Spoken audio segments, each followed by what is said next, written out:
تو جو medical report کے لیے مجھے لے کر گئے تھے وہ ہاسپٹل کا تو میں نے نام پہلی دفعہ سنا تھا, اپنی کسٹڈی میں لے کر گئے تھے, ان کے سامنے رپورٹ بنی, ان کو صرف یہ امید نہیں تھی کہ میری فیملی جا کے اس کی اٹیسٹڈ کاپی نکلوا لے گی, یہ اس بات پہ پینک کیے, انہوں نے وہ رپورٹ کورٹ میں جمع ہی نہیں کروانی تھی, وہ میری فیملی نے کیونکہ نکلوا لی اور پھر ان کو وہ پبلک بھی ہو گئی, تو پھر اس پہ یہ سب ہوا کہ جی یہ کیسے سامنے آئی, کیسے بن گئی اور کیسے آنے دیا آپ لوگوں نے, ہر چیز میں تو 2 نمبریاں کرتے ہیں. ٹھیک ہے, اس کے بعد آپ کو لے گئے, کہاں لے کر گئے؟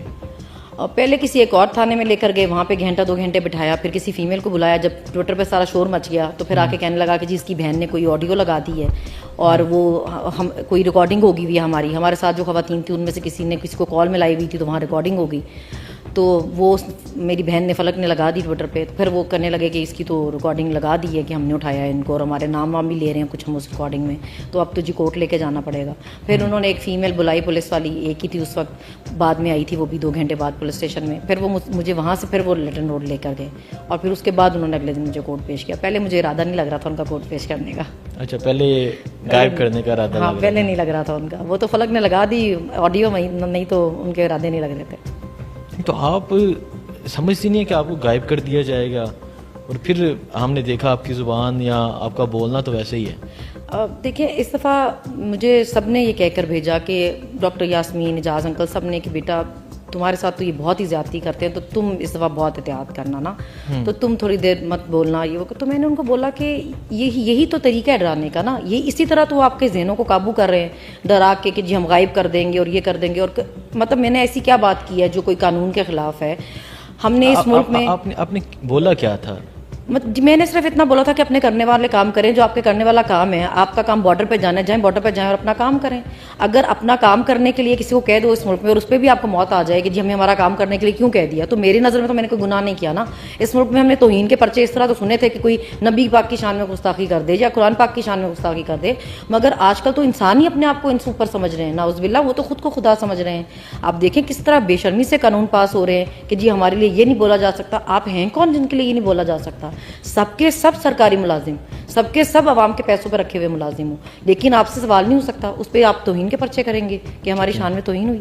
اچھا, آپ گرفتاری کی وجہ آپ کی یہ ٹویٹ تھی جی بالکل, کورٹ میں دکھائی انہوں نے ساری ٹویٹس, اور میں نے ان کو پوچھا کہ ان میں تو میں نے کسی کا نام ہی نہیں لکھا, میں نے کسی کو مینشن ہی نہیں کیا ہوا, تو آپ کو کیا پتا میں کس کی بات کر رہی ہوں, مگر جنہوں نے کیا ہوا تو ان کو خود کو اپنی کرتوتیں پتہ ہوتی ہیں نا.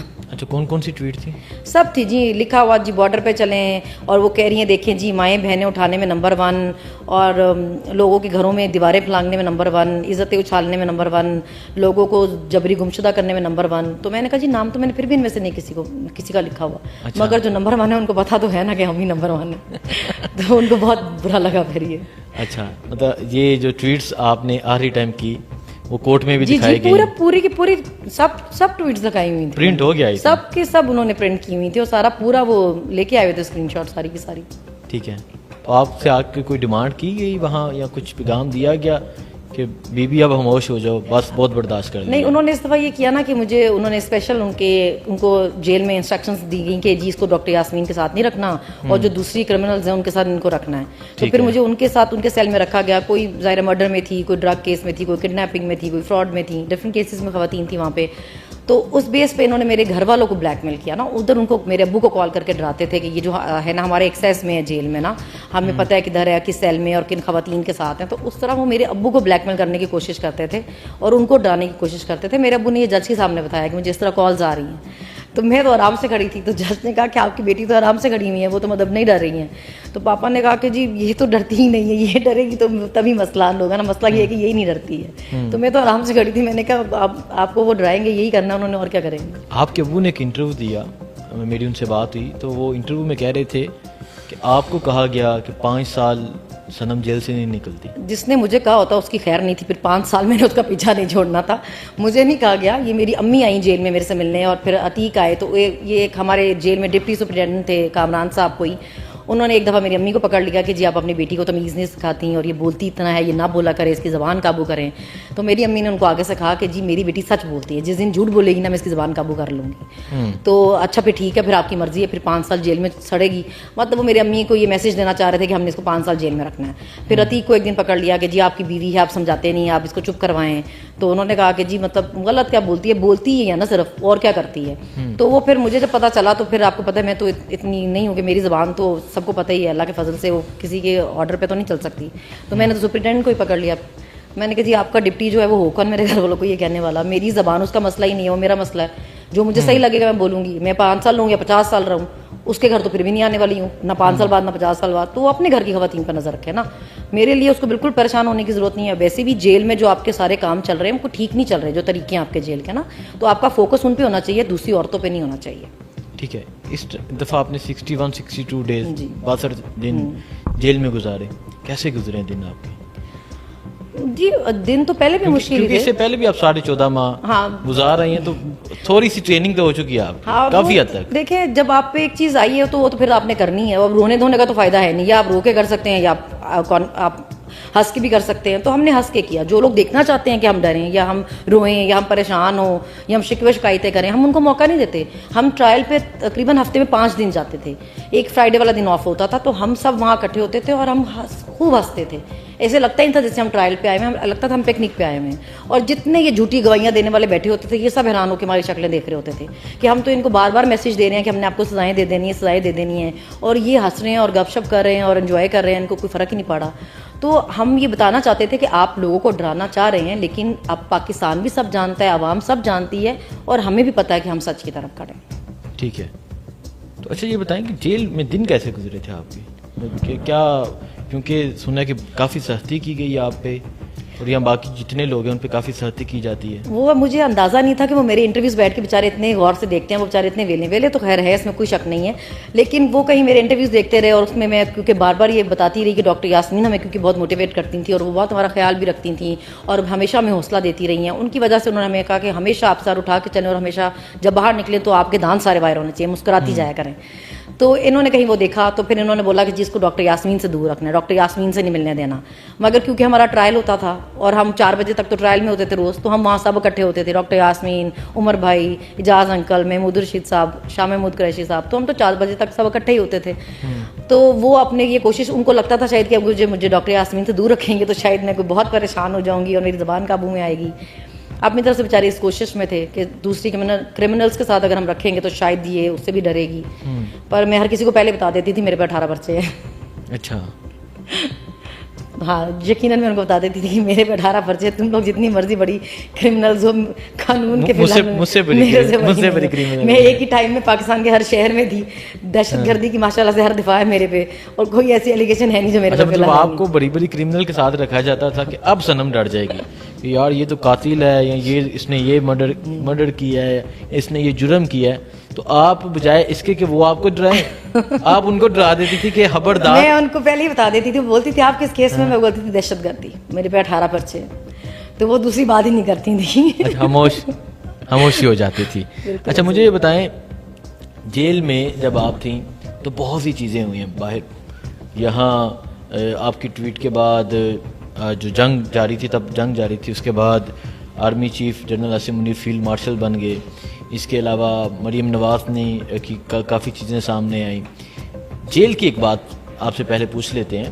ہم یہ دیکھ رہے ہیں کہ جیل سے لوگ آتے ہیں باہر, تو جب وہ باہر آتے ہیں ہیپاٹائٹس ہو جاتا ہے. ابھی افتخار جٹ کی ڈیتھ ہوئی, 6واں نوجوان تھا جس کی ڈیتھ ہو گئی. بہت سے ایسے لوگ ہیں جو بیمار ہیں, اور بہت سے ایسے لوگ ہیں جو ویک ہو چکے ہیں, کمزور ہو چکے ہیں. تو اس کی کیا وجہ ہے؟ دیکھیے اس کی وجہ یہ ہے کہ ہائیجین کا وہاں پہ لوگوں کو مطلب ہی نہیں پتہ ہے. مجھے تو حیرانی ہوئی اتنی کہ جو ہیپاٹائٹس تو چلے ہیں, وہ بھی اس طرح کی بیماری ہے جو دمہ ہے, جو ایڈز ہے. آپ سوچیں کہ جو ڈرگس کے کیس میں خواتین آئی ہوتی ہیں وہ موسٹلی ایسی ہوتی ہیں جو خود کرتی بھی ہیں, اور وہ ایک دوسرے کی سرنج یوز کرتی ہیں, تو موسٹلی ان میں سے لوگوں کو, خواتین کو ڈرگز ہوتا ہے اور ایڈز ہوتا ہے, سوری. تو وہ ان سب ایڈز والی خواتین کو بھی انہوں نے نارمل لوگوں کے خواتین کے بیچ میں رکھا ہوتا ہے. میں نے سنا ہے کہ مردوں والی سائڈ پہ تو ایڈز والوں کا الگ ہے سیکشن, مگر خواتین انہوں نے سب لوگوں کے بیچ میں, انہیں دوسری خواتین کے بیچ میں رکھی ہوتی ہیں, چاہے ہیپاٹائٹس ہو, دمہ ہو یا ایڈز ہو, وہ سب کے بیچ میں رہتی ہیں. تو وہ ایک جیسے برتن یوز کرتی ہیں, ایک جیسے پانی پی لیتی ہیں گلاسز میں. تو پھر اس کے بعد آپ باہر نکلیں گے جب تو آپ کو یہ بیماریاں لگنی ہیں, اور کیا بیماریاں لگنی ہیں. تو مجھے تو خود سب اس دفعہ کہہ رہے تھے کہ تم نے بہت ویٹ لوز کیا ہوا, تو اپنے ٹیسٹ کرواؤ سارے نا. اور یہ ہمارے ساتھ تو وہ بھی بہت گیا نا. یہ تو پھر یہ جو جن کی ڈیتھ ہوئی ہے, ڈیتھ تو نہیں کہہ سکتے نا, یہ تو ان کی نالائکی نااہلی ہے نا, کہ اگر یہ آپ اتنے لوگوں کو جب جیل میں رکھ رہے ہیں تو آپ ان کو مارنے کے لیے نہیں رکھ رہے نا. آپ پہ ذمہ داری ہے ان کی. آپ 6-8 گھنٹے جیل میں لائٹ بند رکھتے ہیں اتنی شدید گرمی میں.